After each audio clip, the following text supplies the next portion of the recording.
No Doubter Nation, we welcome you all to a very special Easter Sunday edition of our college baseball weekly recap. I'm your co-host, Travis T-Bone Lawfully, with my other co-host on the other side of the screen here, Barrett Boom Bostic. Happy to join you all as always. Boom, how's it going, man? It's going well. Baseball is alive and well. College baseball was oh so chaotic this weekend. Up a lot of upsets. We're going to be going through that in its entirety as we always do. Man, we are just inching closer and closer to the regionals. It's going to be here before we know it. Absolutely. Yeah. It said last week, and it's even more true now that like just over a month from now, conference play is wrapping up. Uh, Teams across the country are going to be jumping into their conference tournaments. You know, that shakes out everything from regional bids to who's hosting, working out all the RPI kinks there, and figuring out how that's all going to sit in terms of determining that. You know, mid-major teams, conferences, are not as strong this year, are going to be figuring out, hey, who ultimately out of the winner of their tournament is going to get the lone bid, or maybe somebody else sneaks in, and steals a bid from elsewhere. It is the chaos that college baseball brings, and we had chaos, as you just mentioned here, in the top 25 this week, left and right, just absolutely nuts. So first off, before we jump into that chaos, we see a couple people have already joined in here on our live. Live stream that we're doing here now. We've just started these recently. So wherever you're watching this, whatever platform ultimately you're seeing the stream come through, help us out engaging with us a little bit here. Boost the algorithm as we're coming these early days of expanding our podcast in this manner. Like this, share it, comment on it. We did have somebody that commented on one of our streams the other day. Apparently, we're still working out the kinks there. That comment did not come through for us on real time. However, if you do want to just leave comments on the post, ultimately, wherever you're watching this from, feel free to do so. We'll get back to you as soon as possible on your questions or comments here about the programming that we're doing. We would love to interact with you. And so, yeah, let's jump here into this chaos now. So the top 25 this week. Yes. Out of the top 25 teams this week, only 9 teams escaped with a winning record on the week, winning more of their games than losing them. Only Insane. 5 teams came away with clean weekend sweeps. Everybody else either split their week or went below 500 on their games for the week. So yeah, either only winning one or losing them all for the week. Yeah, it's yeah, and there were a lot of really good matchups here between top 25 teams going up against each other. Non top 25 teams either welcoming an unranked team to town or going on the road to an unranked team in the conference, and the chaos that came from that. There's just a lot. There's just a lot that's happening right now. A lot of moving pieces. A lot of parity in this season of college baseball. And just still, I kind of echo what some of the experts feel on this here of like, man, like I don't know where my convictions exactly lie on a lot of these teams right now, because there's still so much to shake out right now, and there's a lot of good players, but there's also just kind of like some natural holes and gaps in terms of like the strength of certain positions here in college baseball this year. So but we're going to talk about that chaos this week here. Yes. As we're broadcasting here on Easter Sunday, April 17th, 2022. I think with that in mind, I'll go ahead and talk about our conference, our Big 12 conference, where our Red Raiders lie.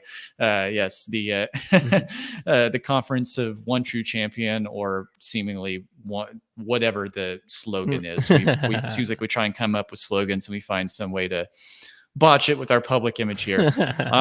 Let's talk about our Texas Tech Red Raiders first here. So, it's we got to cover these guys because they are the highest ranked of all Big 12 teams right now as of the rankings from this past week. This is most likely going to be changing as of tomorrow when the new ones come out. But we do have some Red Raiders here that tune into our programming. We built some relationships here with podcasts that just talking tech here within the Texas Tech network here of our fandom and friends that we've built. And so we have people that probably are going to be looking to us like, hey, what on earth is going on with our Red Raiders here? So we'll just give a little due here to go in on our Red Raiders right now. So our Red Raiders unfortunately had a clean were cleanly swept by all their opponents this week. So they did play in kind of a rare situation, played a midweek non-conference game versus the Oklahoma Sooners up in Amarillo at the AAA ballpark there, the home of the Amarillo Sod Poodles. And so that was between those two teams. The final score was 14-9 at the end of the night there on Tuesday. And between those two teams, they threw 14 total pitchers out there on the mound there. So clearly both teams really on the back end of any sort of depth or lack thereof with what we saw there.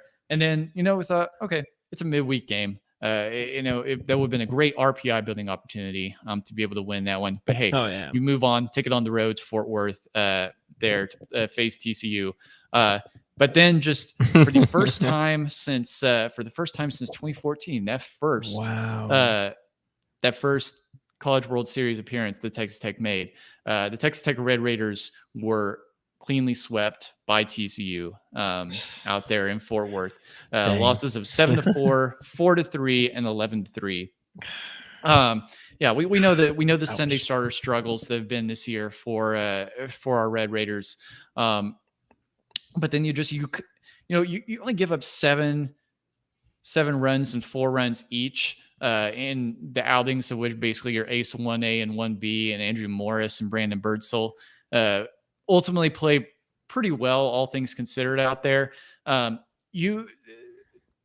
What we are seeing with our Red Raiders right now is this is just a team that's looking different than how they were playing for about the first month and a half of the season. Now they have seemingly, with the improvement of the batting and at bats across the board really in this team now, and being much more balanced in that manner. When guys get on base, the situational batting ultimately for the rest of the lineup there to come in those situations is just god awful. We are everything from guys just taking absolutely horrible swings at the plate to getting to almost feeling like the equivalent of in football being a 3rd and 2 and not being able to convert. And it's right there for you. You draw everything out to a full count and you just have a dumb swing and it ends it all right there. That's been the problem in that regard. The bullpen, we'll talk about the bullpen in a second, but with that in mind too, is fielding has gotten a lot sloppier. The defense just is not looking quite the same as it did. Everything from unforced errors being made to just seeming like a step or two behind everything. And so you have these guys that we're speeding the game up in all the places that we don't need. We're speeding the game up and slowing it down in all the places that we don't need to be right now. We're flying through at bats right now, leaving guys on base and runners in scoring position, and cannot really get solidified on the mound when it comes to our depth beyond our Friday and Saturday starting guys. And it's just, that's turning into a combination right now to ultimately get swept for a series like this for a TCU team that, has played a pretty tough schedule to this point in conference play recently. Just had a pretty tough start in terms of the draw of the teams that they had, but they still played those teams well. They were just kind of in situations where they were going up against hot hands, and TCU and Tech kind of flipped fortunes here. TCU made some good ground in the RPI and getting what they needed done out of winning this series this weekend. And Tech kind of took a tumble when you look at things over the past week or so from the delta of where they originally were. We'll get on. We'll move on more to our other Big 12 teams in a second. But Barrett, I know you've been following our Red Raiders closely this year. I assume you probably saw some of the stuff that went down over the weekend, or kind of aware of the struggles lately of this team. What are you observing with our Red Raiders, and how correctable do you think it is? I just think, it's just a bad timing. You can't sustain excellence for an extended amount of time. The bats get cold eventually, and I just think, I don't know if it's the travel, but I just think it was the perfect storm. Us getting swept by the Horned Frogs. They were kind of slowly ramping up in their momentum, while as we were just kind of slowly drifting down. And it was the perfect storm, the perfect intersection. And but the team it's still stacked. I mean, the momentum's going to shift eventually. They still have Oklahoma State, which is going to come up. It's not this weekend, but they got to gear up to that. That's in my opinion, their last big matchup of the year. So they just got to work their way up to that. Put all their faith in Molina and Hampton and Birdsell, and just rest them when they can. They got to especially rest them after this weekend, because it was everybody and their cat and dog going out, all hands on deck. But I'm not too worried. Yeah, they'll probably go down a little bit, but it happens. Yeah, no, I hear you right there. It is only so it is only sustainable for so long for your entire offense to kind of like completely flip the switch of being like a small ball centered offense as they were earlier in the year, to just living up the no doubter mantra and swinging for the fences literally on everything. And it's like, Yeah. yeah, when you connect on those balls, great, but when you Yes. don't, like Joey Gallo. Yeah, you have a bunch of we're starting to seemingly have a bunch of 3 true outcome guys, and we're getting the bad side of those outcomes right now, Yeah. rather than the good side that pushes across runs. Yeah. And man, it's funny, the more I watch college baseball, the more I learn about what I see in the pro game and appreciate even more that this this type of stuff, like, it does make the game become unwatched. Like, really bad defense and just like guys that can't hit the broadside of a barn. Yeah. Like, it makes the game unwatchable at that point. It really Wow. is really, really bad. So those little 20-year-olds running around. but yeah, no, I predict ultimately, our Red Raiders are kind of in this interesting like neutral zone right now. Of they have the opportunity of this neutral zone, the window's closing for them to just kind of sit here and like figure things out. But they'll either they have a really good opportunity here with the backside of their Big 12 schedule to, either get some series wins together, avoid getting swept. In the worst case scenario, you get yourself into like that 12, 13, 14 wins position of being, right at 500 or just over in conference play. And you're probably looking at like a 2 or a 3 seed going on the road to someone else's regional. But beyond that, you very much have the opportunity of like the way the schedule sets up as well, to really flip the switch, and still ultimately win the conference. I mean, it's right there within the grasp of being able to do that, just the way that the Big 12 standings are shaking out this year. And on the absolute worst side is, hey, this just things kind of tumble out and this year kind of fizzes out, and we just we put 2022 in the books altogether. I think ultimately this team will still go to a regional at its base level there. This is an incredibly young team. Like 2/3 to 3/4 of it is freshmen and sophomores. A lot of really young guys, they're coming in and playing college ball for the first time, or are still just getting that second year experience. They're dealing with a lot of, since they've graduated high school, interruptions with COVID and how they interrupted their high school ball, travel ball, all camps, all that sorts of stuff that, very much kind of part of the rhythm and routine of what baseball players go through. We know with baseball players, that's absolutely huge. They're sticklers for that type of stuff. But at a base level, I think this team, a young team, if you can go through a rebuilding year, take yourself to a regional, get the season resets. At that point, anything can happen. Just even going to a regional would be a huge learning experience for these guys, and be a help for building on things for the future. There you go. Yep. It's all uphill from here. And at the end of the day, we still got Tadlock. Yes, sir. Hey, Texas Tech still has the most wins right now in the entire conference at 27. There you go. So that's all it counts. Yep, those wins add up. Yep. All right, let's move on next to the team just behind them.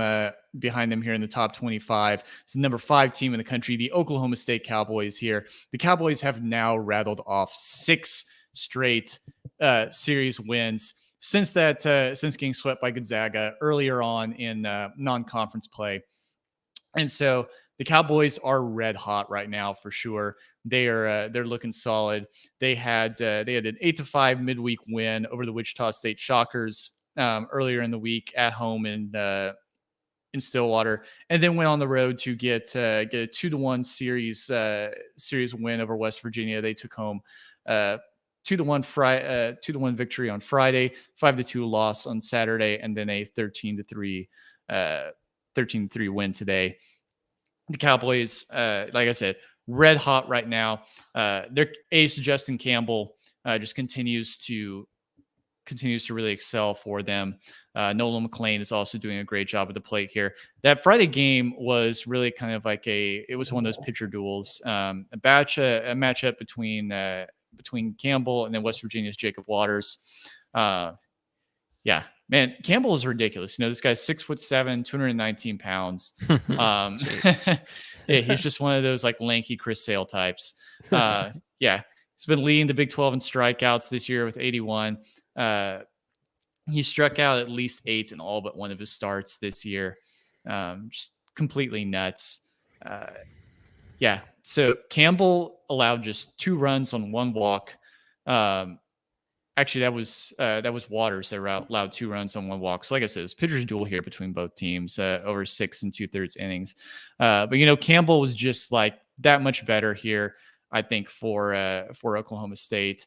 They had some good kind of situational hitting and small ball. Obviously, they were able to push across those 2 runs. Yeah, Oklahoma State, man, these guys are efficient. They're really seeing all the pieces of their team come together at the right time right now. And seemingly, even some nights, when the offense is more on than others, there's still the pitching and the defense to come in behind it on those nights when it's not as on and really help this team out. Let's talk then about the Texas Longhorns here to close out our top 25 teams here in the Big 12. So the Texas Longhorns ranked number 7 heading into this week. They took care of business for Stephen F. Austin at home with a 13-2 blowout victory. But it was a difficult weekend for the Longhorns as they did lose the series to Kansas State up in Manhattan. Those first 2 losses were 8-5 and 8-1 losses. However, they did salvage 1 game at the end there. The 4-2 win. Aaron Nixon was starting that game. Aaron Nixon came in and looked much more. Actually, I can't remember if Aaron Nixon was starting this game or not. Regardless, Aaron Nixon, from all that I've heard over this weekend, was truly looking a lot more like his 2021 self in that dominant team that made a run for the Longhorns to Omaha in the College World Series. So, yeah, Tech and Texas kind of what I think were been 2 of the we know Texas is the powerhouse college baseball program that they are, but Tech and Texas both coming in with high expectations, seemingly having pretty good starts to the year, and now just kind of running into a little bit of troubles here in this midseason point. But there's certainly opportunities for both teams, to get things going as we move forward. Oh yeah, I mean this is it. It's all these early season matchups. It was against lesser teams. Frankly, it's kind of like football, but now they're beating up on each other. It is the time in which the true competition is shown, and the parity exists, and the doubters they move on down, and the underdogs they move on up. So yeah, Texas Tech, they still got a lot of talent, a lot of potential, but the Big 12, it's come down to 3 now. Yep. The fakers are gone. But now let's move on to the most prestigious conference in all of college sports. I'm of course talking about the SEC, which I believe is the most represented conference in the top 25. And when it comes to the SEC, there's been a lot of change-ups lately. But as you'll see, this was a wild weekend for SEC baseball. Let's start at the number one team as of this recording, the Tennessee Volunteers. And the Tennessee Volunteers, they picked up 2 of their 3 total losses this past week. And that first loss came to an epic upset against Tennessee Tech, who beat them in Kodak, Tennessee, 3-2. And you know what was also special about that game, right? You tell me. The teams were playing with wood bats. What? Yes. Hey, it's okay when both teams agree. Yes, right? This was not Tennessee. Tennessee being big old bad SEC backing Tennessee Tech into a corner, be like, "You are going to use wood bats." No, this was agreed by both teams here. That they were gonna give their fans a little bit of a treat and play wood bats. Yes, they were going to give their fans a treat and have a low-scoring game. It's like, hey, we know you love offense, but you know what you want to see? You want to see some good old-fashioned baseball, 3-2. Oh yeah, no more 15-10 games and keeping you here till like 5 hours to a game. So, but hey, I mean, it was what it was. Who knows why they decided to do that? But at the end of the day, it might have been Tennessee getting too cocky because they did lose the Tennessee Tech. And just to put this in perspective, Tennessee Tech is in the Ohio Valley Conference. That is right. They are 20-13. They beat the number one team. Epic upset, neutral site in the great state of Tennessee. Bravo, Tennessee Tech. Way to show them up. And the losing kept going for Tennessee. They lost their first game against Alabama, of all teams, 6-3 on Friday, but they took care of business, 9-2, 15-4. So it's still only 3 losses. That's ultimately what it is. And really, they shouldn't be worried. Might they go down a little bit? Maybe. It just depends on how it shakes up. But you still look at this team, they're still stacked top to bottom. They're pitching 1-2-3 punch. Drew Bean, Chase Burns, Chase Dolander with a 1.14, 2.22, and 2.94 ERA. They're all sub 3. Chase Dolander's got 72 Ks on the year. Chase Burns, 61 Ks on the year. My goodness. I mean, really, their pitching is just a leaps and bounds. I mean, when it comes to offense, you got guys who are just flirting with the 400 line. You got Trey Lipscomb has 13 bombs on the year. I mean, they still got depth. And again, you can't win them all. So I fully expect them to remain at least the top 25. It's if still the number 1 seed. Moving on to our second team, we're going to the number 6 team, Arkansas. Arkansas has been slowly moving their way down, but over this weekend, they got back in the win column and they kept the good times going. They beat up on Arkansas, Pine Bluff, 15-zip, 6-zip, and then they went on home to face the Tigers and swept them. Oh yes, that's right. Beaten up on the boys from the Cajun part of the country, 5-4, 4-0, and 6-2 respectively. Yes, Arkansas is getting back into the winning. They are 28-7 and 11-4 in the Southeastern Conference. You look at their team, and they are still hanging in there. And oh, so good. Connor Nolan's still got a 2.82 ERA with 67 Ks on the year. And you got Hagen Smith with a 3.88 ERA. Jackson Wiggins with a 4.66. Not too shabby at all. At the end of the day, they're getting their wins and they're remaining up there. They're still a stout team. They're good on all sides.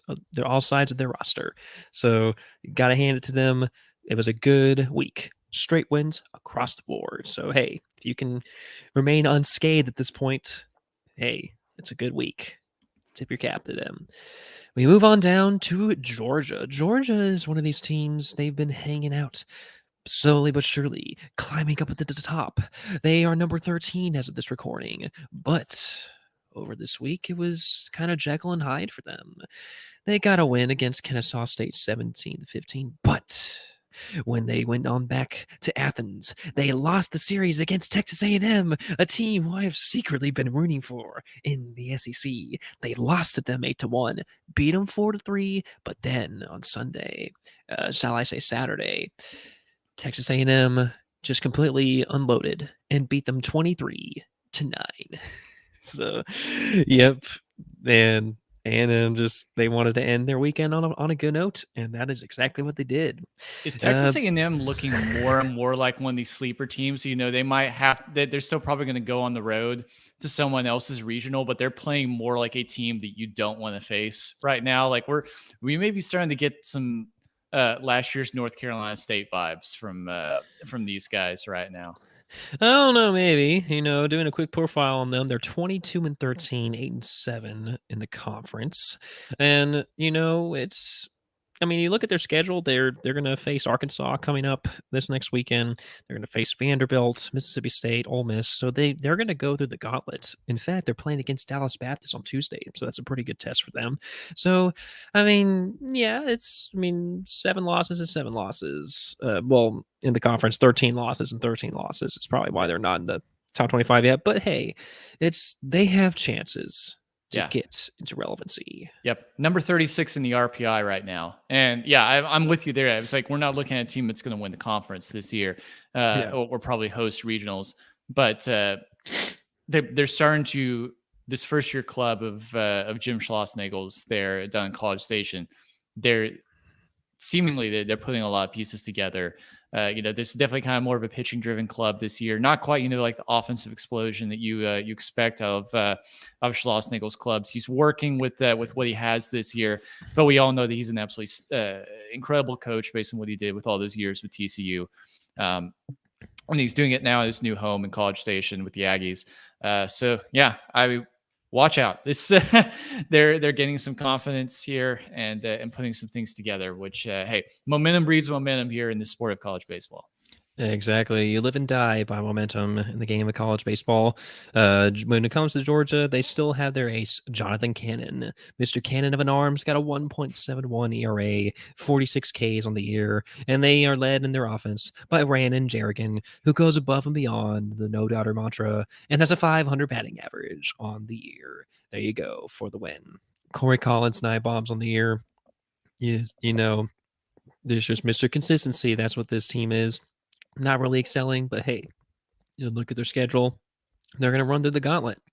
They have plenty of chances to get back into the Tennessee. They too will face Tennessee coming up in the next few weeks and Vanderbilt, and they're going to face LSU. So they're just going to have chances to beat up on each other. And it's the teams that are going to come out of these matches on top. On top more so, those are the teams that are just going to be climbing. So, rounding out kind of the last few teams of the top 25 for the SEC, LSU, they were swept by Arkansas. Really, they had their Lamar game postponed from Tuesday, so that was the big story for them. So, fully expect them to go a little bit down. They're about number 15 right now, but LSU, what can I say? It's been such an up and down team this year in the SEC. The SEC's like, yeah, 1 week they're on fire. The next week they just look like nothing can come together for them. I mean, they've been a very offensive driven type of team this year. Pretty standard of Jay Johnson's clubs. What he did all those years at I shouldn't say all those years. He was in Arizona forever, but very much what he built out there out in the desert that he's taken now out to the swamp. And but yeah, that doesn't really mean anything if if you can't pitch and if you look like a mess out there in your fielding. So yeah, I mean, LSU is a product of the SEC West and just kind of all the beating up on each other that those teams are doing. But yeah, tough to go on the just get swept like that. To go on the road to one of your big rivals. Yeah, drop all 3 games. Yeah, and for them, really, it's their pitching that's starting to go downhill a lot. Blake Money, you know how he was on fire most of the time? Well, his ERA is all the way up to 4.78. Yeah, it's starting to get out of hand. Mikhail Hillard's got a 4.83 ERA. And when it comes to batting averages, at this point, if you're not batting near 400, yeah, even with the composite bats, it just ain't going to cut it. So, LSU. Blake Money, more like Blake No Money right now. Blake shooting blanks. He's trying to make it rain, and it's just like, Yep. Oh, Mr. Moneybags, I gotta go to the bank. And yeah, anyway, oh, poor LSU. But now let's go to a team that has snuck its way into the top 25, a team that is a perpetual underdog in the great state of Alabama. I'm, of course, talking about the number 17 team, Auburn. Where the heck did this team come from? Well, I'll tell you why they got here. They beat up on LSU and they won that series a few weeks ago. As of very recent, the previous weekend, they beat Vanderbilt in they beat them in a series. And when you keep winning series against top teams, you eventually get up in the top 25, and that's why they are here. This past week, however, they did lose a few. They beat up on Stanford 4-1, but they lost the series to the defending champion Mississippi State Bulldogs. They lost to them 7-6, 9-5, but they won 3-2 on the Saturday. So the Auburn Tigers, I really haven't looked at this team because frankly they haven't been in the top 25 until this very weekend. So let's take a little deep dive into this team, shall we? You got Sonny DiChiara. Sonny DiChiara is their star offensive weapon, carrying the team on his back with a 419 batting average and hitting 11 bombs on the year. This man is living the no doubter way. He's batting above 400, swinging for the fences with a solid number of bombs on the year. Way to go. And then on the pitching end, their ace, Joseph Gonzalez, has a 201 ERA. Not too shabby at all. But then you got Trey Sprite, 417 ERA with 51 strikeouts. Man, this team, I don't know if it's a fluke, but they put together some wins. And in baseball, if you just a win is a win, and the wins count, especially when it's against tough teams.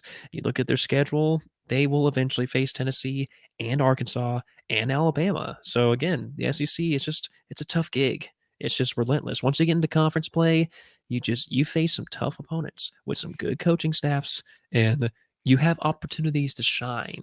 And Auburn is one of those teams. When they had the opportunity, they took advantage of it, and that is why they are here. So we'll see if they stick around for a little while longer. Um, Moving on down to Florida. Florida this past week had a couple of losses. Yep, their luck's starting to run out just a tad. They did win against Arkansas the previous weekend, but they came into this week and they lost to Florida State. They got blanked out 5-0 in an upset. Little brother beating up on older brother. And then when they went to the great state of Tennessee to face Vanderbilt, they lost the series. Yep, they lost 5-4 and 8-6 on Friday and Saturday, respectively. But today, as of this recording, they won 4-3 on the last day. But it's just going to be too little too late for the great University of Florida. Florida, 22-14 on the year. And aside from Hunter Barco, who's got a 250 ERA, their starting pitching starting to get a little out of hand. Barco sitting pretty at 69 strikeouts. Nice. Nick Fark, but Well Nick, played. yes, Nick Ficartarota, 414 ERA, and Brandon Sproat with a 491 ERA. Yeah, I mean, if you can't be sub 3 across the board, it's gonna be a rough go for you. Offensively, yeah, it's just they're 346 with Wyatt's batting average with Wyatt Langford. You got Judd Fabian's got 12 bombs of the year, but they're just starting to come down to earth a little too much. So wouldn't wouldn't be surprised to see them kind of fade away, so to speak. And now let's go on to another team that has snuck its way to the top 25. University of Alabama. Yes, Alabama. This past week, they beat up on Belmont 3-1, but they did lose the series to Tennessee, as I mentioned. Alabama, I haven't really looked at this team in a while, but they've snuck their way in. They are 24 team in the nation, but when you look at their team, it's kind of a fluke. Bryce Elbin's got a 317 batting average. Tommy said he's got a 313 batting average. Yeah, it's just we've seen better.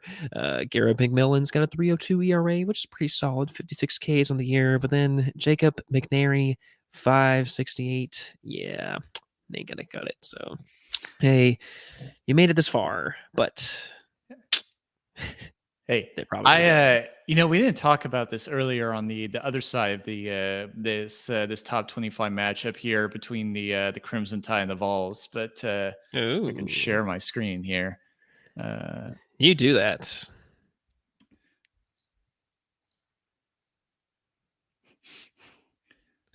So yeah, Tony Vitello here from the from. Let's see. All right, let's check. Here we go. All right, here we go. Oh, the chest bump. Oh yeah, that's right. That's how you do it. Oh, the chest bump heard around the world. That's hilarious. That's how you do it. That is the only way to respond.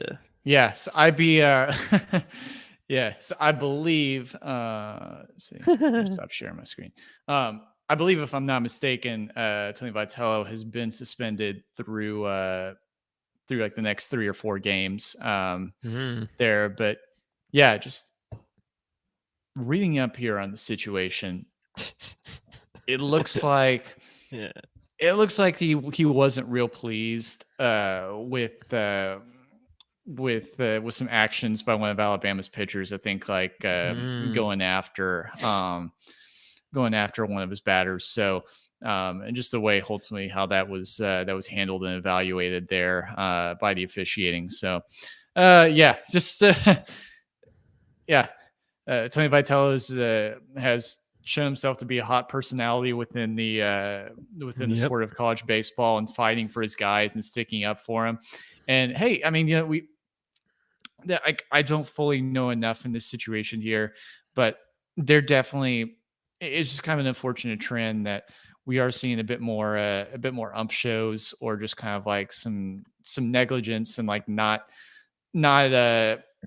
not keeping things in check with the game, with certain crews like they should be. And yeah, you guys stand your ground and stand up for your guys. So it seems that Mr. Vitello did that. Um, but hey, he's only going to be out for a short amount of time, and he'll be back with his guys out on the diamond again soon. Yeah, ultimately you have to, you gotta rise to the occasion when you're the skipper of the number one team in the nation, and the emotions got the best of him in that time. I mean, it was pretty funny, but hey, the umps control everything, and you can't really poke the bear because then you're gonna get the claws, so to speak.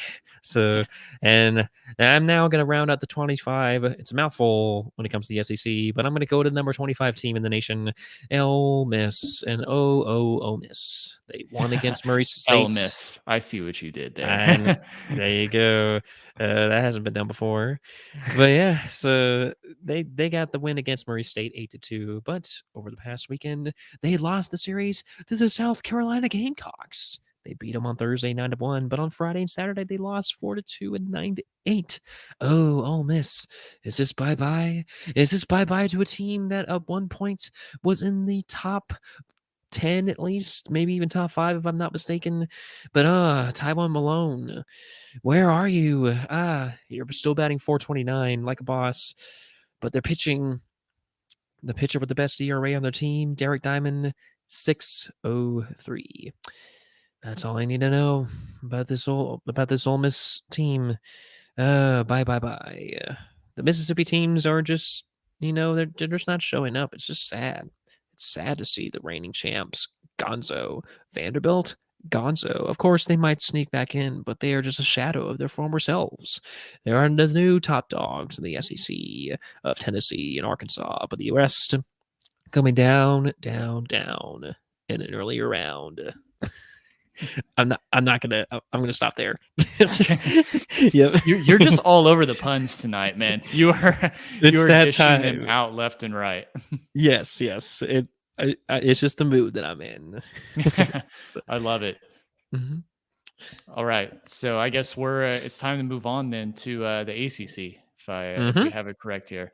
So yeah, Yep. let's Go let's for it. talk about the ACC because clearly, yeah, some of these SEC guys I feel like are in the top 25 in name only, but the ACC is showing that they're guys that have been here. They've had more guys in the top 25 at certain times of the year than others, but the ACC has played some pretty legit baseball this year. So we're going to start off first with the number 2 team in the nation, all the way down to sunny South Florida and Coral Gables, the Miami Hurricanes. They went 2-2 on the week, opening up with a 7-6 win over against crosstown mid-major Florida Atlantic University. And then they went on the road to Blacksburg, Virginia to take on the Virginia Tech Hokies, a surging Hokies team, and unfortunately dropped a series 12-5, 13-2, but did salvage an 8-5 win to close it out in game 3. So yeah, ultimately, yeah, Virginia Tech just has all the momentum right now. Miami is the hunted. They have, they have risen to the top. They've risen to the occasion to this point, but that means that you have a target on the back, especially when you are a blue blood, traditional powerhouse in college baseball, like the Canes are. So Friday nights have been, or first game nights in this situation here have been Carson Palmquist, Miami starter. But this is a rougher game 1 for him in this series here. He unfortunately allowed 6 runs in 3.2 innings of work. Just kind of tough first outing there, obviously, and the bats could not get going anywhere near enough there to face what the Hokies brought there. Yeah, it's the Hokies just absolutely blew things wide open there in game 1. Looking at game 2 here. Sorry, friends, my some of my net, my computer's acting a little slow here, so it's tough going between tabs. What ultimately happened in game 2? Just again, Virginia Tech brought a really balanced offense to game 2 of that series. Edward Malinowski went 2 for 4 and got 4 runs batted in during that game. Nick Biddison went 3 for 5 with an RBI. Tanner Schobel 3 for 5 with 3 runs and an RBI. Drew Hackenberg was great on the mound for him. And yeah, I think this is just the issue that we're seeing here with Miami at this point is their pitching, their defense has really been their calling card. But there's a lot of really good offensive teams here in the ACC this year, and if you don't, and they're kind of showing here, hey, if you've got kind of some weakness here in your armor, teams are going to be looking to take advantage of that because they know that you're not going to really be able to come from behind this much. That said, they did salvage that series victory. They did salvage that series, that final win of the series 8-5 to close out. So tough going there for Miami. But I think still there's a lot of upside for that team and they'll work things out moving forward. Let's move on to the number 8 team in the country, the Virginia Cavaliers. They had a rough week going 1-3 on it. Opened with a loss to traditional mid-major powerhouse Old Dominion, the cross-state rival as well, 9-2. And then they went on the road to Pittsburgh to play the Pitt Panthers and lost that series, unfortunately, 9-4 and 4-1 on the games 1 and 3. Did salvage 1 win in game 2, which was an 18-0 blowout. It's this Pittsburgh team is right there again this year. They had a tough ending to last year, but they're unfortunately dropping some series that got them out of regional play. But it's a really balanced Pittsburgh team that brings a lot, both at the plate, at the mound, defensively, all the things that they can do, and they can just kind of chip away at teams here. And they're in a good place being the ACC, where there's a lot of good tough teams to play this year. So, kind of a bump in the road here for Virginia. However, they have more than enough opportunities to get back going here over the last month of the year. Louisville got the number 9 team in the country. They picked up a midweek 18-10 victory over regional opponent Cincinnati, right there, kind of in the upper South region. 18-10 win. However, did go on the road to Florida State and dropped games 1, 2, and 3. So got swept in all 3 of those games against the Florida State Seminoles. Those are 8-1, 9-4, and 10-9 losses. Parker Messick to open things for Florida State was once again just incredible here. Um, he he struck out 14 and allowed just 5 hits in 6.2 shutout innings in Thursday night's game for the Seminoles there. He did not walk a single batter and threw 121 pitches, 89 for strikes in that entire game. Goodness gracious, man! That I hope that man got a big old ice pack for his arm afterwards, and was Packing given only heat, the man. finest was given only the finest treatment because that man was packing heat literally and figuratively There you go. out there out there on the mound. Yeah, Alex Terrell, Jamie Farrer, got things going for the offense there, which really has kind of had some struggles as of late. They both got home runs there in the win, so started things off obviously well for that Florida State club, and they only kept things going. Um, yeah, looking at how they finished out things here, if I can find some notes on them. Yeah, they did. Yeah, Jordan Carrion in the 10-9 victory in Saturday's finale. He went 4 for 4 with three runs batted in and a home run as well. Yeah, the clearly Florida State they found some things offensively this weekend, and their pitching very much did the job as it has all week, all year at this point. And this is a good weekend for getting those guys back in the contention for hosting again once the regionals roll around. Notre Dame. Notre Dame did pick up as the number 10 team in the country a 14-5 midweek win over the Michigan Wolverines. However, they went on the road to Duke and got a clean sweep from Duke. Man, a tough situation here that Duke looked kind of dead in the water here going into this weekend. This was a top 25 team that came into the year. They're above five, they're under 500 overall in their record, just 3-12 in the ACC heading into this weekend. But they get a clean sweep over the number 10 team in the country at home. Very much an upset victory for these guys. You had strong performances from guys like Damon Lux, who got a 2-run homer in one of the games in a three-run fourth inning.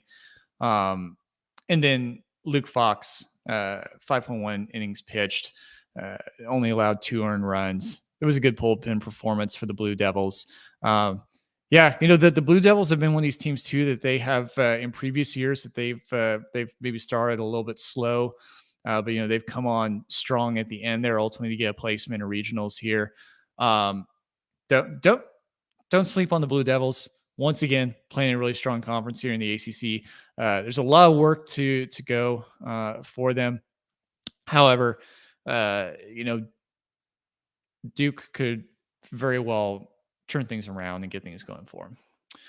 And then the last thing we talked about a few seconds ago, really covered kind of what the strength of Virginia Tech was as opposed to Miami.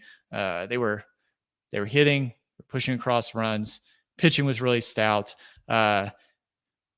Virginia Tech Hokies, they're inching closer and closer right now to their first postseason appearance in regionals since 2013, the final year when Pete Hughes was who is the current coach at Kansas State right now. His final year before he made the move to Oklahoma, where he was for several years before he made then the move to Kansas State. So obviously, it's been a while for the Hokies since they've played really meaningful postseason baseball beyond the ACC tournament. But really, all signs are kind of pointing to this club being one that I think can sustain the success barring an absolute collapse in how they play.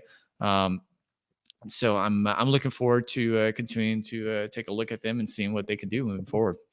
And that takes care of what we got here in the ACC. It's a continued close race here. A lot of teams that bring a lot of different things to the table. And yep, another week in the ACC. There you go. Some solid representation from that conference the whole way around. And, let's just hope that they stick around because they are making a name for themselves in the top 25. But speaking of top 25, more like not top 25, that is the story of the Big Ten, a conference that just can't get any respect in the world of college baseball.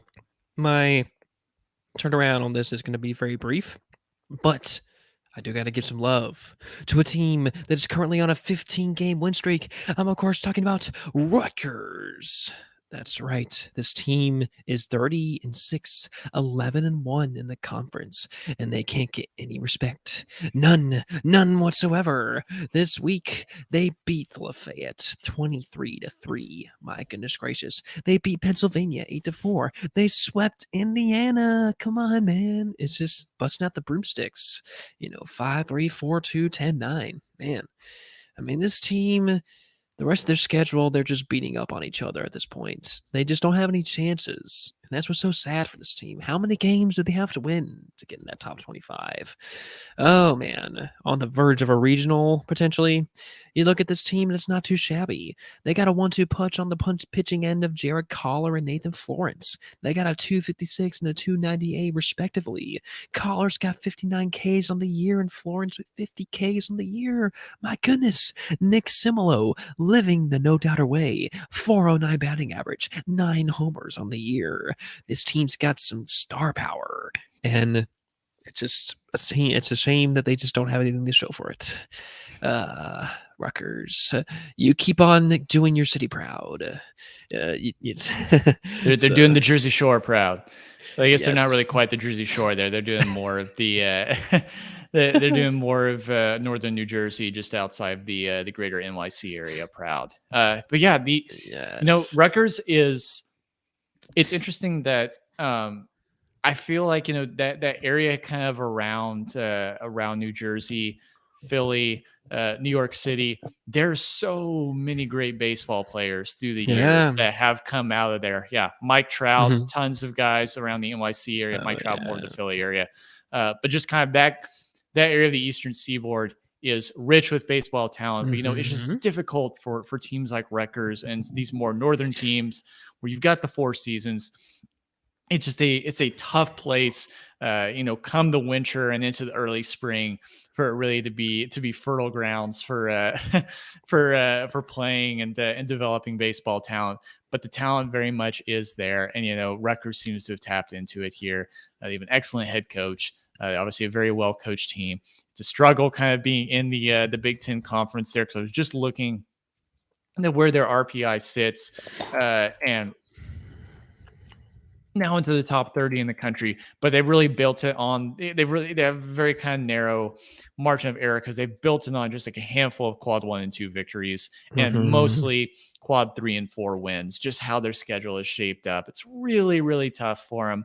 But hey, once again, one of these type of teams you're looking at that if they're going to probably go on the road to someone else's regional, probably not going to be in contention for hosting, but you're probably not going to want to see Rutgers in your regional if if you have to host them. That's for sure. There you go. Yep, Rutgers. It's a great season for you guys. I don't care what anybody says, so you can take that to the bank.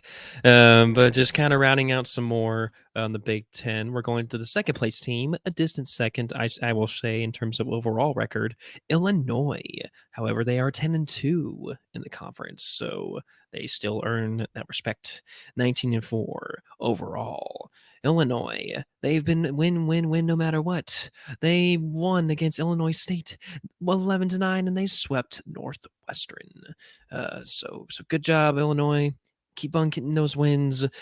Battle Rutgers for that top spot. It's just going to be kind of like a separate mantra when it comes to Illinois. Their ace, Cole Kirschenspire, 2.75 ERA with 57 Ks on the year. Cam McDonald had a farm, 354 batting average on the year. Yep, they're just star power left and right. Not a whole lot, and they don't have a lot to show for it. You got Maryland, a team that at one point was in the top 25, but they've been just going down. They're on a 4-game win streak.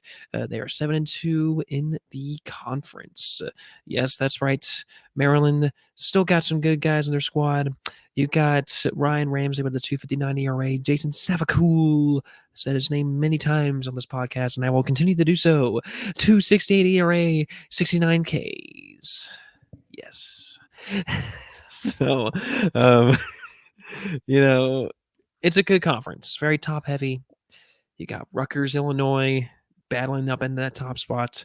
Maryland sitting at the number 3 with 7-2 record. Iowa coming in to round the top 4 at a 6-3 overall record. All of them are on win streaks. Oh, so hot. But at the end of the day, it's just this is a conference that's not going to see a lot of love. It never does. But hey, it's still got some good squads. What's sad is that Purdue. This is a team that was just so hot, hot, hot. They were kind of like what Rutgers is now, but just over the past few, weeks, they've just been going down.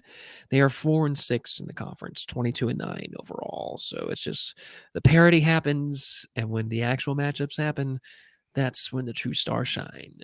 But that is the story of the Big Ten. All right. Yeah.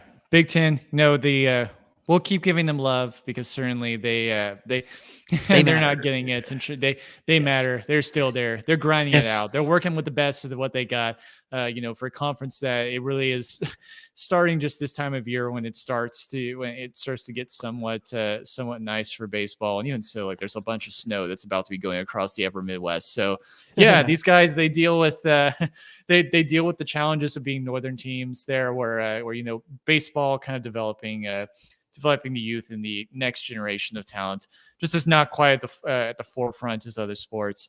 But there's some good baseball to be played there, and some teams to keep an eye on here as we go down the stretch of the regular season and into the postseason. Well, friends, let's finally talk about our last power conference, and that is the Conference of Champions, the Pac-12, the westernmost major Yes. conference there, with teams that stretch all the way up from the Pacific Northwest down to the corner of Southern California and into the Mountain West. With teams like Utah, and even into the desert as well, with teams like Arizona State and Arizona. They're all across the West. There, we owe them the attention here, as they do have a few teams here in the top 25. And really, we're going to kind of knock out two birds with one stone here. We'll talk about the middle team here that slide in between the rankings here. But let's talk about number 12 UCLA and number 22 Stanford, because these two teams played each other this weekend in a series that has definite implications for both teams heading down the road. First off here, just kind of taking a look at how both teams did over the past week.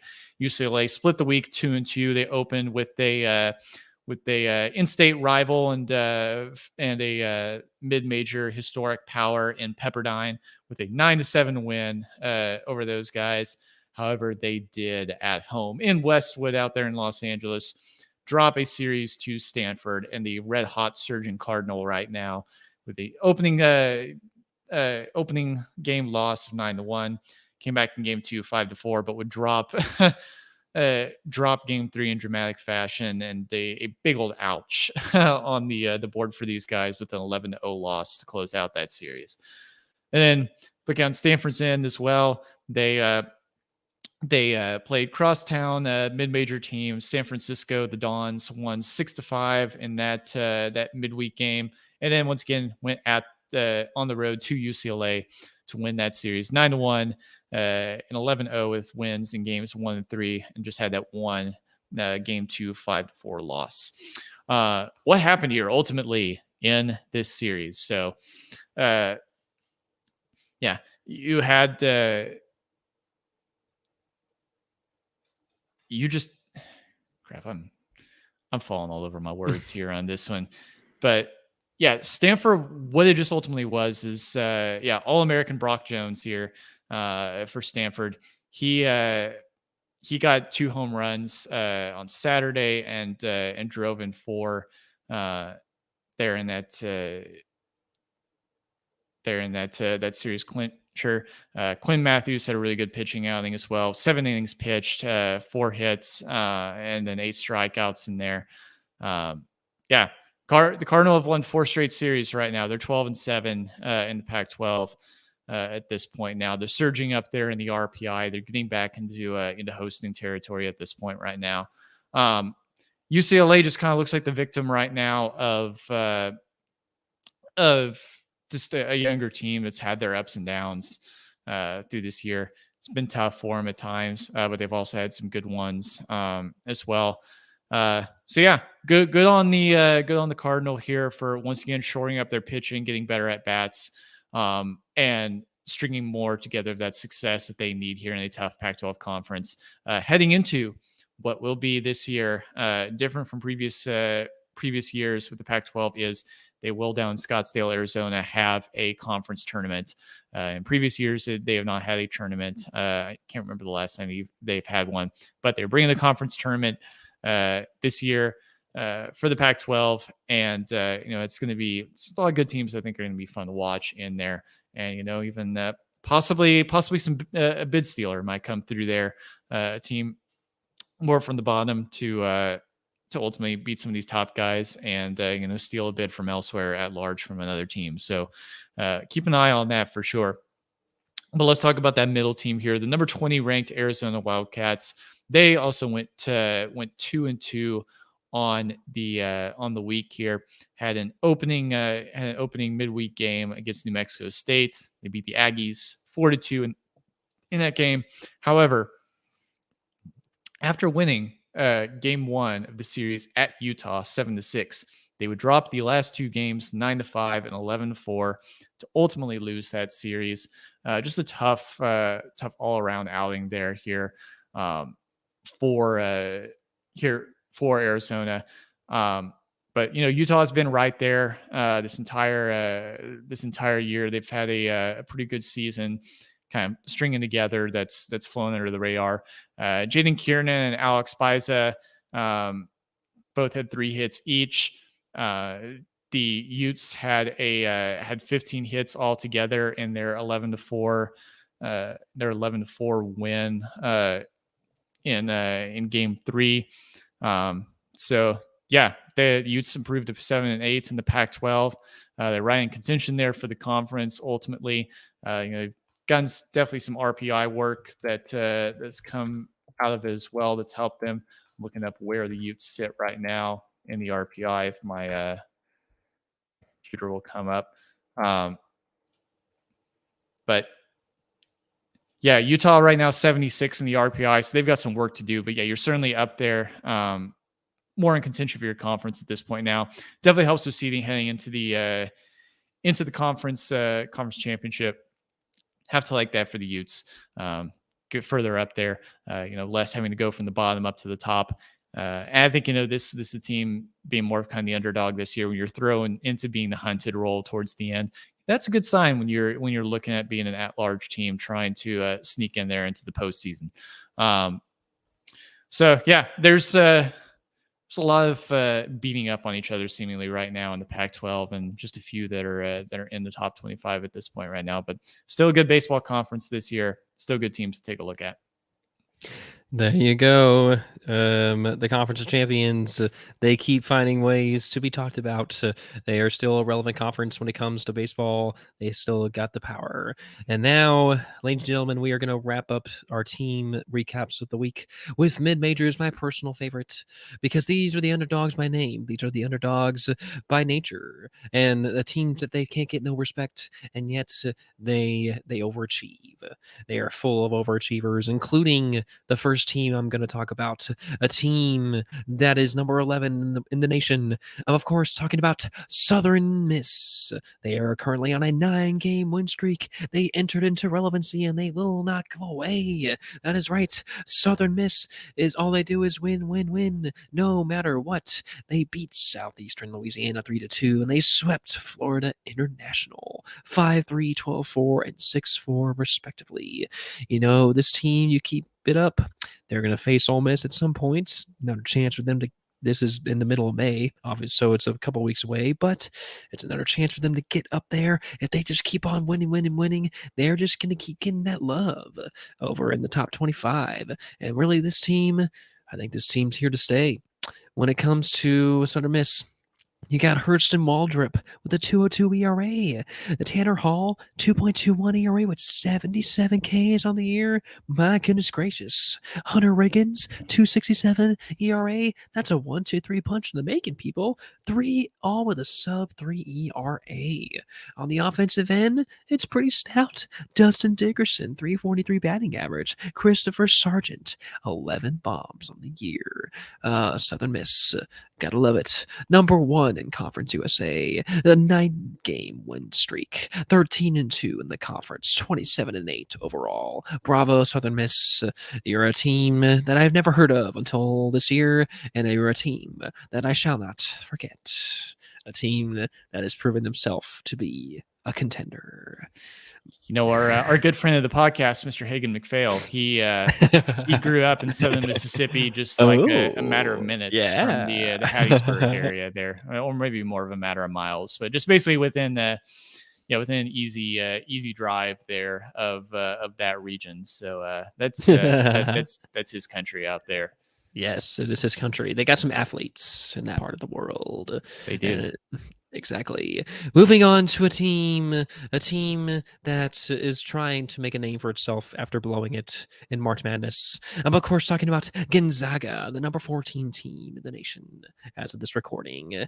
And when it comes to Gonzaga, well, they did lose one game to Portland, 2-1 on Friday, but not until beating them 5-3 on Thursday and 5-2 on Saturday. Really, when it comes to the potential of this team, they have a pretty intense matchup coming up this week. They are playing Oregon State on Monday and Tuesday for an epic 2-game series. This is Gonzaga's chance. If they can sweep against the number 3 team in the nation, they will prove that they are here to stay. So watch out for this team. But can they win? Can they contend with an Oregon State? Well, let's take a look at their roster, shall we? You have Gabriel Hughes with a 2.72 ERA, Tristan Vrilling with a 3.16 ERA, and Owen Wild, oh so wild, 3.43 ERA. It's a pretty solid 1-2-3 punch right there. All sub 4. We've seen better, but it's definitely could be worse. Gabriel Hughes has got 84 Ks on the year. Tristan Vrilling, 79 Ks on the year. Their pitching is winning the day because on the offensive end, you got guys in the low 300s when it comes to batting average. Not a whole lot of bombs. This team, that's not how they roll. They don't hit bombs out of the park a lot of times, but they spread the love. They get the runs when they can, and their pitching is just their strongest aspect of the roster by far. So I'm rooting for you, Gonzaga. I'm rooting for the upset. Don't let me down. Moving on to the next team, Dallas Baptist, a team that is near and dear to our heart, a team that reigns from where we come from, the Big D, the number 16 team in the nation, Dallas Baptist. They are 23-12, and they are 4-2 in the Missouri Valley Conference. But this past weekend, they ran into some trouble, losing the series against Bradley, 10-4, 5-3 on Thursday and Friday. But they get the win on Saturday, 6-1. And to make matters even better, they were able to beat TCU this past Tuesday, 6-1. So, good job, Dallas Baptist. You did what our Red Raiders could not. And it's a team that, I've picked them to make it to Omaha. And you know what?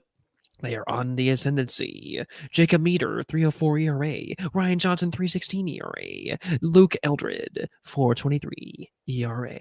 You got Ryan Robletsky, 3.96 ERA, almost living the no doubter way. You got Jace Grady, 3.14 ERA with 7 bombs on the year and 14 stolen bases. My goodness. You got some stars on that team, both ends. And that's a team that I truly believe will have the potential to rise again. And when you look at their schedule, they got some chances coming up. They are going to face Oklahoma State in the middle of May. So that is one very key matchup that they can do. They're going to face TCU again later this month. They're going to face Oklahoma at the beginning in May. So it's just all these RPI chances. They're going to have plethoras. So they just got to hang in there, stay strong, take advantage of the games that count. Throw your ace in if you have to, because It's just going to be few and far between. And now, two more teams rounding out my coverage of the mid majors. We go first with a team that is number 18 in the nation, Connecticut, 6-0 in the Big East, 28-7 overall. Connecticut, all they do is win, win, win, no matter what. They did beat up on Marist in Hartford, Connecticut, at Dunkin' Donuts Park. They were slamming Dunkin' Donuts. They were double fisting it all the way. They won 15-4 against Marist, and they swept Seton Hall 7-6, 3-2, 14-2, all respectively. Oh, Connecticut. It's a team that's been winning a lot lately. And they got some star power. They have a 1-2-3 punch of all sub 3 ERAs. Pat Gallagher, Enzo Stefani, and Austin Peterson with 229, 239, 293, respectively. Austin Peterson, 81 Ks on the year. My goodness gracious. All that guy does is just pack heat every day. Pat Gallagher, 61 Ks on the year. Corey Morton batting 500. Eric Stock batting 423 with 8 bombs on the year. My goodness gracious. This team has got some firepower. Serious firepower. They have earned their way into the top 25. And really, when it comes to the rest of their schedule, they don't have a lot of chances. They don't have a lot of chances to face teams that are in the Power Fives. So they got to keep it strong.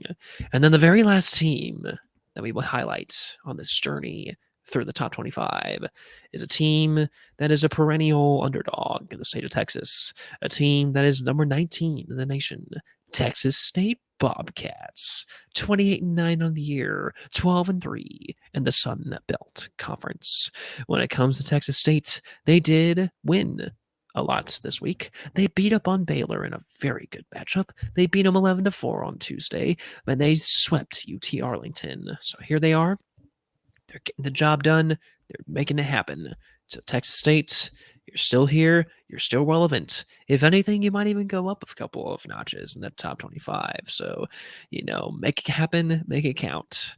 When it comes to their pitching, they have a 1-2 punch of Levi Wells and Zeke Wood. Levi Wells, 2.52 ERA, and Zeke Wood with a 2.70 ERA, 64 Ks on the year. You got Dalton Schofield with his 368 batting average, Justin Thompson with the 360 batting average, and you got John Woltrich, 9 bombs on the year.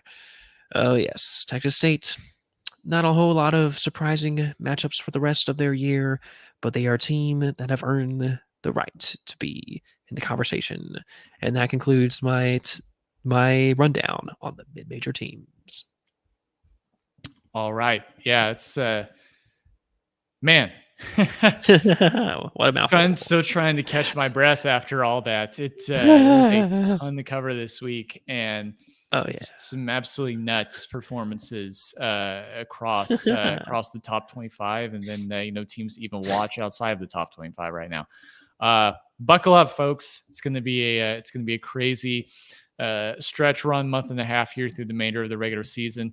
Before you know it, we'll be staring down these regional brackets here, making our predictions about how they all unfold and what it looks like the Omaha 8 is going to be. But it's getting ahead of ourselves because there's a lot more baseball to be played. Boom. How about you close things out here in terms of letting our audience know what they should do here as we wrap up today's episode. Thank y'all so much for joining us for another special edition of No Doubter. We're covering college baseball. We're covering Major League Baseball. If it involves grown men, swinging bats at balls and launching them, we are covering it. That is right. In the great United States of America, this is the spot. This is the spot to have fun, to pour and score, and to learn about baseball. This is how we do it. So subscribe to No Doubter wherever you're listening to this episode so you don't miss out on it. We come out with at least 2 episodes a week, and we're going to have many, many more, getting several interviews in the booking, and you don't want to miss out on any of them. These are some big names in the world of baseball Twitter. So subscribe. We're available on Apple Podcasts, Spotify, Google Podcasts, you name it. it. Just look us up, Google us, and subscribe. Make us a regular part of your baseball week. If you like this episode, give us 5 stars. We would greatly appreciate it. Like us on Facebook and follow us on Twitter and Instagram at No Doubter Pod. Subscribe to our brand new YouTube channel. You get to see our pretty faces. If you can't see us live, you can watch the replays on our Twitter, on our Instagram.